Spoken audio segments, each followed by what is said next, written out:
మెదక్ జిల్లాలోని integrated market యార్డ్లను Medak పట్టణంలో 90% పూర్తి చేసుకుని 10% మిగిలిన పనులను పూర్తి చేసి మెదక్ జిల్లాలోని రైతులకు అందించాలని MLA contested candidate Wanaparthy Rohit Medak MP Raghunandan రావును మెదక్ జిల్లా ప్రజల తరపున విజ్ఞప్తి చేశారు. అన్నదాతలకు అందుబాటులో మార్కెట్ యార్డ్ను తీసుకురావడం వల్ల మెదక్ జిల్లా రైతాంగానికి ఎంతో ఉపయోగకరంగా ఉంటుందని ఆయన పేర్కొన్నారు. నిర్మాణం పూర్తి చేసుకుని చివరి దశలో ఉన్న మార్కెట్ యార్డు పనులపై స్థానిక ప్రజాప్రతినిధులు, అధికారులు దృష్టి సారించి వెనువెంటనే అందుబాటులోకి తీసుకురావాలని ఆయన సూచించారు.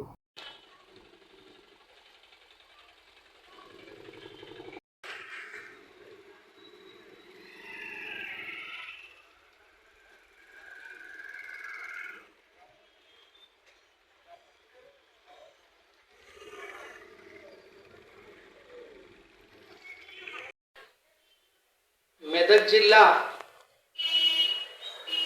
మండలాలు 21 మండలాలు అయితే మెదక్కు ఒక మంచి ఘన చరిత్ర ఉంది. నిజాం పరిపాలన నుండి కూడా చూసుకున్నట్టయితే 1 పైసా 2 పైసలు నాణ్యాలు ఆ టైం నుంచి కూడా మెదక్కు ఎంతో చరిత్ర ఉంది. కానీ పేరుకు మాత్రమే జిల్లా. ఈ జిల్లా కాకముందు ఎంతో అద్భుతంగా మెదక్ అంటే ఎంతో చరిత్ర ఉంటుండే. అలాంటి చరిత్ర కలిగినటువంటి మెదక్ను ఈరోజు చూసుకున్నట్టయితే ఎక్కడ చూసినా కానీ ఏమీ లేదు, బ్యాక్వర్డ్ జిల్లాగా చెప్పుకోవచ్చు 100%. ఈరోజు చిరు వ్యాపారస్తులు మెదక్ జిల్లా వ్యాప్తంగా చూసుకున్నట్టయితే కార్పొరేట్ సంస్థలు వచ్చేసినాయి. చిరు వ్యాపారస్తులు ఎన్నో రకాలుగా ఇబ్బందులు పడుతున్నారు. అంతేకాకుండా 21 మండలాలల్లో ఈ రైతు బజార్లు ఏవైతే ఉన్నాయో ఎక్కడ చూసినా కానీ సంపూర్ణంగా ఎక్కడ కూడా లేవు. రైతులు ఎక్కడ చూసినా కానీ కింద రోడ్ పైన పెట్టుకొని అమ్ముకుంటూ కనిపిస్తారు మనకు. పూర్తి కాకుండా మిగిలి ఉన్నటువంటి మెదక్లో కానీ ఇంకా వేరే చోట మండలాలలో కానీ సగము లేదా 90 పైసలు పూర్తయి ఇనాగ్రేషన్కు నోచుకోక ఉన్నటువంటి ఎన్నో ఉన్నాయి. అధికారులు తొందరగా వెంటనే స్పందించి వాటికి ఓపెనింగ్ చేస్తే అంటే వాటిని ప్రారంభిస్తే ఎంతో కొంత ప్రజలకు మేలు జరుగుతుంది. దుమ్ములో కానీ వర్షం వస్తే నీళ్ళల్లో కొట్టుకపోతుంటాయి, వర్షం వస్తే నెత్తి మీద పెట్టుకొని ఉరకాల్సి వస్తుంది అమ్ముకునేవారు.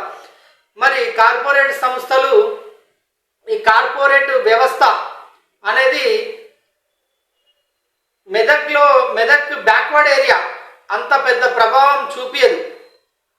అంటే వ్యాపారస్తుల పైన చాలా ఎఫెక్ట్ ఉంటుంది. అంటే పెద్ద షోరూమ్లు వచ్చేసి రిలయన్స్ అనుకోండి, లేదా డిమార్ట్ అనుకోండి, లేదా మోర్ అనుకోండి, లేదా ఇంకా వేరే అన్ని రకాలుగా బంగారం నుంచి మొదలు పెడితే చిన్న కూరగాయల వరకు, చెప్పుల వరకు, బట్టలు కానీ ఏదైనా సరే ప్రతి ఒక్క దాని మీద కిరాణం షాపులు కూడా చాలా పాపం వాళ్ళు చాలా ఇబ్బంది పడుతున్నారు. ప్రతి వ్యాపారం పైన ఎఫెక్ట్ ఉంటుంది.